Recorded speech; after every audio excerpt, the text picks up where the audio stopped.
আজ লাঞ্চের জন্য রেখেছিলাম খুব সিম্পল দুটো মেনু, কিন্তু খেতে দুটোই হয়েছিল দুর্দান্ত। চলো তোমাদের সঙ্গে এই রেসিপিগুলো শেয়ার করি। তো প্রথমেই বানাবো আমি কাতলা সর্ষে। কে কে খেয়েছো জানি না, কিন্তু আমার এই রেসিপিটা কিন্তু দুর্দান্ত লাগে। প্রথমেই কিছুটা পরিমাণ কালো সর্ষে আর কাঁচা লঙ্কা ভিজিয়ে রেখে দিলাম। তোমরা চাইলে এখানে সাদা সর্ষে কালো সর্ষে মিলিয়েও করতে পারো। ভিজিয়ে রাখলে পেস্টটা করতে খুব সুবিধা হয়, তাই আগে থেকে একটু ভিজিয়ে রাখলাম। এদিকে বানাবো একটু বেগুন পোড়া। এই শীতে বেগুন পোড়া না খেলে হয় বলো তো?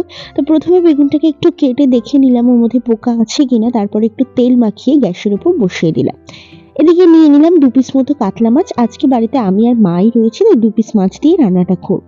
প্রথমে মাছটাকে ম্যারিনেট করব নুন, হলুদ আর কিছুটা পরিমাণ তেল দিয়ে। ম্যারিনেট করে রেখে দিতে হবে 10 থেকে 15 মিনিটের জন্য। তোমাদের হাতে সময় না থাকলে সঙ্গে সঙ্গে রান্নাটাও করতে পারো, কোনো অসুবিধা নেই। আমার হাতে একটু সময় ছিল, তাই আমি একটু ম্যারিনেট করে রেখে দিয়েছি। এইদিকে আমার সর্ষের পেস্টটাও করা হয়ে গেছে। তোমরা চাইলে সর্ষের পেস্টটা ছেঁকেও নিতে পারো, আমার প্রয়োজন হয় না তাই আমি আর ছেঁকে নিই না।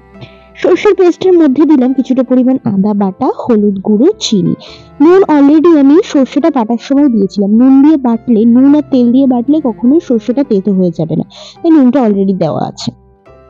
কড়াইটা বসিয়ে দিলাম, তাতে তেল গরম করে নিয়েছি। তোমরা চাইলে সর্ষের তেলেও রান্নাটা করতে পারো, খেতে কিন্তু দুর্দান্ত হয়।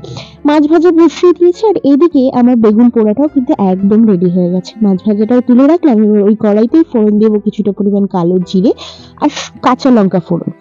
এবার ফোড়নটা থেকে ভাজা হয়ে সুন্দর গন্ধ ছাড়লে দিয়ে দেবো সর্ষের পেস্টটা, আর কিছুটা পরিমাণ জল দিয়ে কিছুক্ষণ নাড়াচাড়া করে দিয়ে দেবো ওর মধ্যে মাছগুলো। এবার মাছগুলো দিয়ে হালকা আছে কিছুক্ষণ এটাকে হতে দিতে হবে, কারণ যেহেতু কাতলা মাছ একটু সময় লাগে রান্নাটা হতে।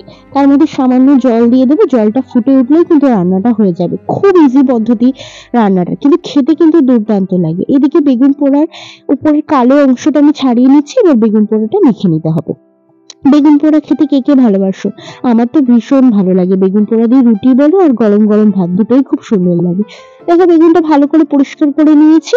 এবার বেগুনটাকে ভালো করে হাতের সাহায্যে স্ম্যাশ করে নেব। ওর মধ্যে দিয়ে দেবো স্বাদ মতো কিছুটা নুন, আর দিয়ে দেবো পেঁয়াজ কুচি।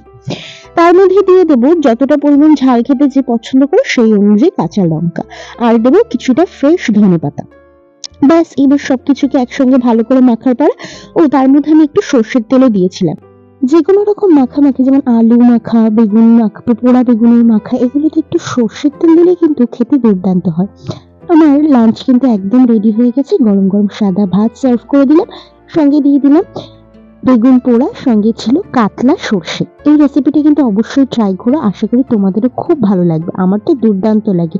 সর্ষে ইলিশের সঙ্গে সর্ষে কাতলাটাও কিন্তু খেতে খুব সুন্দর হয়, আর খুব ইজি বানানো। একবার ট্রাই করে দেখতে পারো। আজকের রেসিপিগুলো যদি ভালো লাগে তাহলে লাইক, কমেন্ট, শেয়ার করতে ভুলো না। দেখা হবে অন্য একটা ভিডিওতে অন্য একটা রেসিপি নিয়ে।